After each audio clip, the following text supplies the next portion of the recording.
రాష్ట్రంలో వాహనదారులకు ఎలాంటి ఇబ్బందులు కలగకుండా హైవే రోడ్లు నిర్మించారు. అందుకు నవ్వాలో ఏడవాలో అర్థం కాని పరిస్థితి వాహనదారుల్లో నెలకొనింది.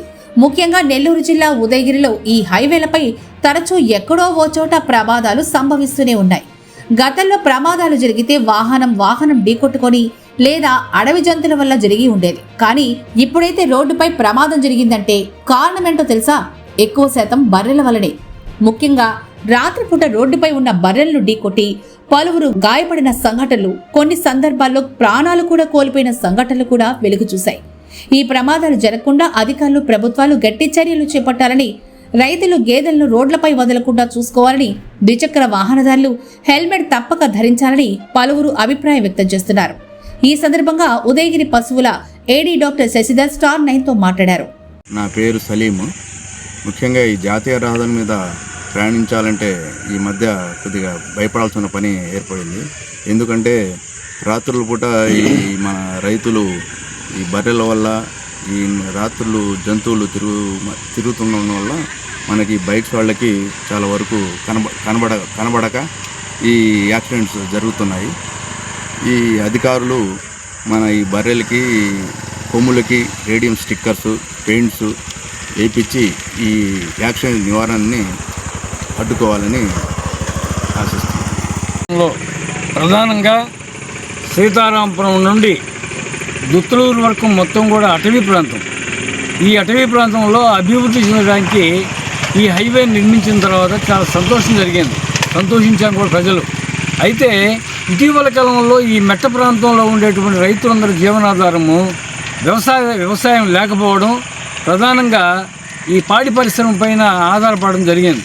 అందువల్ల రైతులు ఎక్కువగా విపరీతమైనటువంటి ఖర్చు వేసి ఒక్కొక్క గేదెలు వచ్చేసి ₹1,00,000, 70,000, 80,000 రూపాయలు పెట్టి గేదెలను కొన్న తర్వాత వాటిని సంరక్షించుకోవడంలో వాళ్ళు ప్రధాన పాత్ర పోషించడం. మేతేసుకుంటున్నారు, పాలు పిత్తుకుంటున్నారు, అడవి మీదకు వదిలేస్తున్నారు.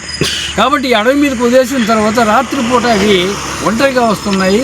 ఈ పశువుల్ని కాపలా చేసుకోవడం లేదు. పశువుల కాపర్లు లేరు వల్ల ప్రధానంగా ఈ లోపం జరుగుతుంది. పశువుల కాపర్లు ఉంటే ఈ రోడ్డు ప్రమాదాలు జరగమని చెప్పి మేము భావిస్తున్నాం. కాబట్టి ఇప్పటికైనా రైతుల పట్ల ఈ పశుసంవర్ధక శాఖ వారు గ్రామాలలో అవగాహన కల్పించి ఈ పశువులకు సంబంధించినటువంటి ప్రమాదాలు జరగకుండా నివారించడానికి వాళ్ళు చర్య చేపట్టాలి. ప్రభుత్వం కూడా చర్య చేపట్టాలి. రెండొచ్చేసి దుత్తలూరు నుంచి సీతారాంపురం వరకు ఉండేటువంటి అటవీ ప్రాంతంలో సైడ్ వచ్చేసి వాల్ గార్డ్స్ ఏర్పాటు చేయగలిగితే రాత్రిపూట అడవిలోంచి వచ్చేటువంటి జంతువులు రోడ్డు మీద రాకుండా ఈ ప్రమాదాలు జరగకుండా ఉంటాయని చెప్పి మేము భావిస్తున్నాం. కాబట్టి ఈ ప్రాంతంలో ఉండేటువంటి పేద రైతుల్ని రక్షించినట్టు పాడి పరిశ్రమ కూడా అభివృద్ధి ఉండడానికి కూడా అవకాశం ఉంది. కాబట్టి ముఖ్యంగా ఈ మధ్యకాలంలో ఈ రోడ్లు వేసిన తర్వాతనే సీతారాంపురం నుంచి కావలి లోపల చాలా పశువులు, చాలా గేదెలు యాక్సిడెంట్లు చనిపోవడము, ఆ యాక్సిడెంట్లు జరిగేటువంటి ముఖ్యంగా యువకులు మోటార్ బైకుల మీద ప్రయాణం చేయడంలో బాగా స్పీడ్గా పోవడం వల్ల వాళ్ళు యాక్సిడెంట్ చేసి చాలామంది కుర్రవాళ్ళంతా కూడా యువత అంతా చనిపోవడానికి ప్రధాన కారణమైంది. ఈ మెట్ట ప్రాంతంలో ఉండేటువంటి ఈ రోడ్డు పైన ప్రయాణం చేయడము చాలా ఆనందదాయకమే. కాకపోతే ఈ ప్రమాదాలు ఎప్పుడైతే నివారించగలరో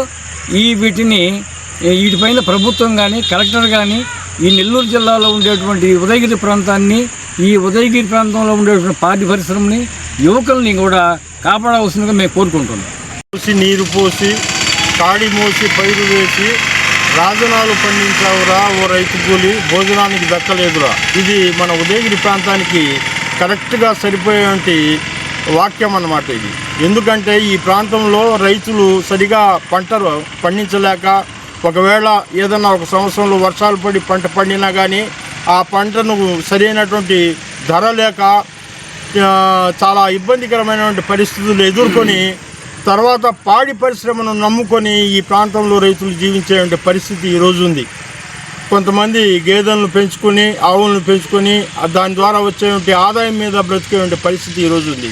ఈరోజు కావలి నుంచి సీతారాంపురం దాకా కొత్తగా హైవే వచ్చింది. ఈ హైవే వచ్చినటువంటి సందర్భంలో ఇక్కడ ప్రజలందరూ సంతోషపడేటువంటి పరిస్థితుల్లో ఇక్కడ ఈ పాడి పశువులను పెంచుకునేటువంటి రైతులకు చాలా తీవ్రమైనటువంటి ఇబ్బంది వచ్చిందనే చెప్పాలి. ఎందుకంటే ఈ హైవే పడిన తర్వాత వాహనాలు చాలా స్పీడ్గా ప్రయాణించేటువంటి పరిస్థితి ఉంది. రాత్రిపూటల ఈ గేదెలు రోడ్ల మీదకి వచ్చినప్పుడు చాలా ఎక్కువగా యాక్సిడెంట్లు జరుగుతూ ఉన్నాయి.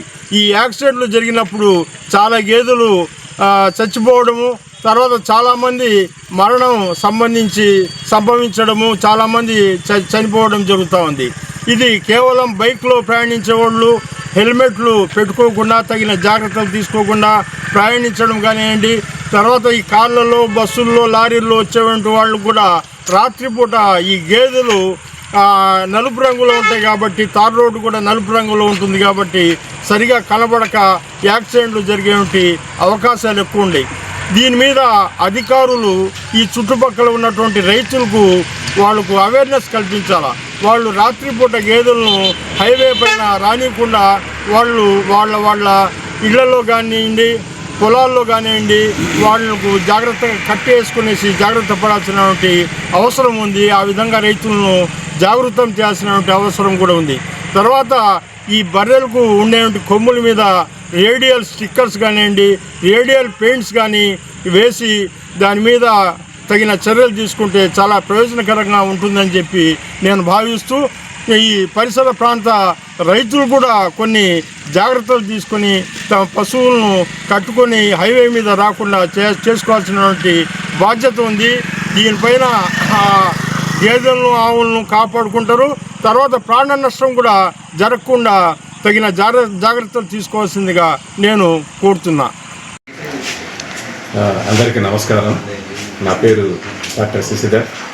నేను ప్రాంతీయ పశు వైద్యశాల ఉదయగిరిలో పనిచేస్తున్నాను, విధులు నిర్వహిస్తున్నాను. ఈ మధ్యకాలంలో మీకు అందరికీ ముఖ్యంగా మన ఉదయగిరి ప్రాంత ప్రజలకు తెలుసు, మనకి ఇక్కడ కొత్తగా నేషనల్ హైవే వచ్చింది. బాగా నేషనల్ హైవే మంచి కొత్తగా రోడ్డు పడింది, విశాలంగా పడేసరికి ఈ రోడ్లు ఎక్కువగా యాక్సిడెంట్లు జరుగుతూ ఉన్నాయి. బాధాకరమైన విషయం ఏంటంటే ఈ యాక్సిడెంట్లు ఎక్కువగా రాత్రిపూట జరిగే యాక్సిడెంట్లలో ఈ వాహనదారులు వచ్చేసరికి పశువులను కొట్టేస్తున్నారు. ఎక్కువగా దానివల్ల పశువులు చనిపోవడము, రైతులకి ఆర్థికంగా నష్టం కలగడం మాత్రమే కాకుండా వాహనదారులు కూడా చాలా ప్రాణాపాయ పరిస్థితులు ఏర్పడుతున్నాయి. చాలామంది కూడా చనిపోతున్నారు. ఇది చాలా బాధాకరమైనటువంటి విషయం. దీనికి సంబంధించి మన ప్రాంత ప్రజలు కొన్ని సూచనలను పాటించాలా తప్పనిసరిగా. దీనికి సంబంధించి మేము కూడా ఏం చేస్తున్నామంటే, మా శాఖ పరంగా మేము పోలీసు శాఖ మన ఇక్కడ లోకల్గా ఉండేటువంటి ఎస్ఐ గారు ఇంద్రసేనారెడ్డి గారితో మాట్లాడడం జరిగింది. ఈ హైవేకి అటు ఇటు ఉండేటువంటి పల్లెల్లో మేము ఆల్రెడీ మా శాఖ తరఫున వచ్చేసరికి అవేర్నెస్ మీటింగ్స్ పెట్టడం జరిగింది. వాళ్ళకి ఈ హైవే గురించి, ఇక్కడ పశువులని ఎంత జాగ్రత్తగా సంరక్షించుకోవాలి, పశువులని మేతలకు తీసుకెళ్లేటప్పుడు తప్పనిసరిగా అడవిలోకి కానీ లేదా పొలాలకు కానీ తీసుకెళ్లేటప్పుడు అక్కడ దాకా తీసుకెళ్ళేసి అక్కడ మేతలకు వదిలిపెట్టేసి రావాలి. అంతేగాని ఇక్కడ హైవే దగ్గరికి తీసుకెళ్ళేసి హైవే మీద వదిలిపెట్టేసి వచ్చేస్తే ఏమవుతాయంటే ఈ పశువులు ఇంకా ఈ హైవేలో ఇది కావట్లేదు, అవి ఆ పరిస్థితులకి కన్ఫ్యూజ్ అయిపోయేసి హైవే మీద అటు ఇటు తిరుగుతూ అనవసరంగా వాహనదారులకి ఇబ్బంది పడుతున్నాయి. కాబట్టి ప్రజలు ఏం జాగ్రత్తలు తీసుకోవాలంటే, మేతకి వదిలిపెట్టేది మాత్రమే కాకుండా తిరిగి తీసుకుని వచ్చేటప్పుడు కూడా పశువుల దగ్గర ఉండేసి ఇళ్లకు తెచ్చుకోవాలి. ఈ రాత్రిపూట ఏమవుతున్నాయంటే హైవే మీదకి వచ్చేసి ఇళ్లకు పోకుండా దారిని మర్చిపోయేసి హైవేలోనే అటు ఇటు తిరగడం వల్ల ఈ చీకట్లో ఆ తారు రోడ్డు రంగులోనే ఇవి కూడా ఉంటాయి కాబట్టి, నల్లగా ఉంటాయి కాబట్టి ముఖ్యంగా వాహనదారులకు కనిపించని దానివల్ల వాళ్ళు చాలా అతి వేగంతో వస్తూ ఉంటారు. దగ్గరికి వచ్చేసరికి కానీ పశువు కనపడదు, ముఖ్యంగా గేదెలు. అప్పుడు వాళ్ళు ఇంకా స్పీడ్ని కంట్రోల్ చేసుకోలేక యాక్సిడెంట్ అవుతూ ఉంది. అందువల్ల రెండు రకాలుగా రైతులకి నష్టము, వీళ్ళకి కూడా ప్రాణాపాయంగా ఉంటుంది. కాబట్టి రైతులు ముఖ్యంగా ఈ జాగ్రత్త తీసుకోవాలి. తర్వాత దీని మీద మేము కొంతమంది నాయకులతో మాట్లాడాము. వాళ్ళు వచ్చేసరికి ఒక విషయం మాకు హెల్ప్ చేస్తామని చెప్పేసి అన్నారు. ఏంటంటే ఈ హైవేకి అటు ఇటువంటి గ్రామాల్లో ఉండేటువంటి రైతులకు సంబంధించిన పశువుల కొమ్ములకి రేడియం పెయింట్ వేస్తామని చెప్పేసి అంగీకరించున్నారు. అది త్వరలోనే ఆచరణలోకి తీసుకుని వస్తాము వాళ్ళ సహకారంతో. తర్వాత మేము పోలీస్ డిపార్ట్మెంట్తో కూడా ఈ విధంగా చేస్తున్నాం. కానీ ఇక్కడ వచ్చేసరికి వాహనదారులు కూడా ఒక సూచన ఏంటంటే, ముఖ్యంగా ద్విచక్ర వాహనదారులు వచ్చేటప్పుడు మాత్రం తప్పనిసరిగా వాళ్ళు హెల్మెట్ ధరించాలా. తర్వాత వాళ్ళు రాత్రిపూట వచ్చేటప్పుడు స్పీడ్ కంట్రోల్లో ఉండేటట్టు రావాలి. కానీ అతి వేగంగా రావడం వల్ల మాత్రం ఈ విధంగా కంట్రోల్ చేసుకోలేని దానివల్ల ఈ ప్రమాదాలు జరుగుతూ ఉంటాయి.